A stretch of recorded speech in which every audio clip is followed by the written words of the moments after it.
Good morning students. आज हम लोग न्यू प्रभात स्कूल की तरफ से आप लोगों को स्टैंडर्ड 12th के इंग्लिश लिटरेचर का फ्लेमिंगो का चैप्टर नंबर 3 एक्सप्लेन करने जा रहे हैं, deep water. The author name is William Douglas. William Douglas was born in 1898 and he died in 1980। Was born in main, Minnesota. वो 1898 में पैदा हुए थे और 1980 में उनका देहांत हुआ। वो मेन, मिनेसोटा में पैदा हुए थे। After graduating with the bachelors of arts in English and economics, he spent 2 years teaching high school in Yakima.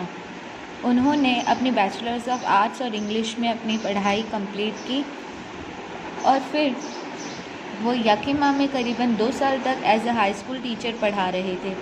He got tired of this and decided to pursue a legal career. फिर उन्होंने इस चीज़ से थक गए थे तो सोचा कि अब मुझे कोई ढंग का करियर अपने लिए बनाना है। He met Franklin D Roosevelt at Yale. तब वो फ्रैंकलिन डी रोज़वेल्ट से मिले येल यूनिवर्सिटी में and became an adviser and friend to the president.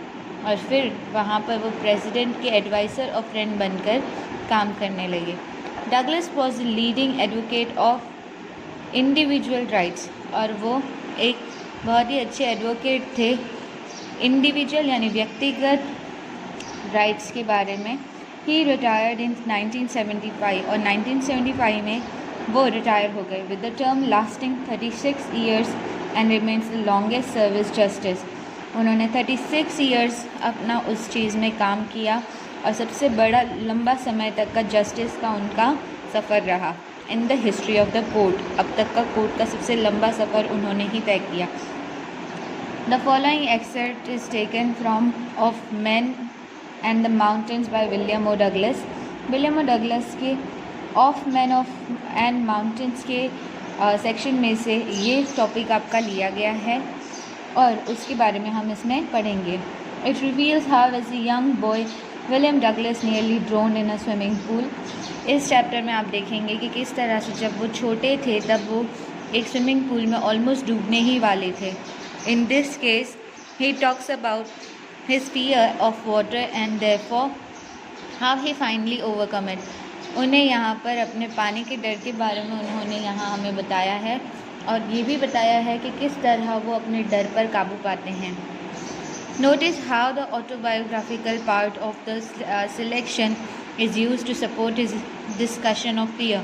यहाँ पर उनके ऑटोबायोग्राफी के अंदर का ये जो हिस्सा है ये किस तरह से हमें उनके डर के बारे में बताएगा, उसके बारे में हम इस चैप्टर में समझेंगे। It happened when I was 10 or 11 years old. I had decided to learn to swim. There was a pool at the YMCA in Yakima that offered exactly the opportunity। मैं तब करीबन 10 या 11 साल का था जब मैंने ये डिसाइड किया कि मुझे स्विमिंग सीखनी है और YMCA याकिमा के अंदर ये बहुत ही अच्छा एक तरीका था जहाँ मैं सीख सकता था। The Yakima river was ट्रेशरस।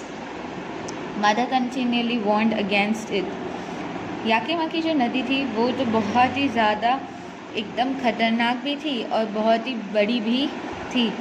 वहीं मेरी माँ हमेशा मुझे उस चीज़ के लिए मीन्स वार्न करती रहती कि ये काम सही नहीं है। And kept fresh in my mind the details of each droning in the river, जिससे मुझे हमेशा याद रहता कि कितने लोग इस नदी में डूब गए थे।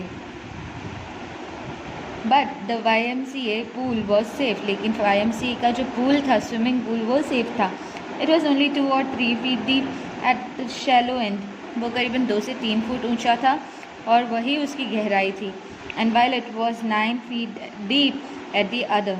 वहीं दूसरी तरफ यानी एक सिरे पे वो 2 से 3 फीट गहरा था और दूसरे सिरे पे वो करीबन 9 feet गहरा था। I got a pair of water wings and went to the pool. मैंने अपने लिए वाटर विंग्स यानी कि ट्यूब्स लिए और मैं पूल में उतर गया।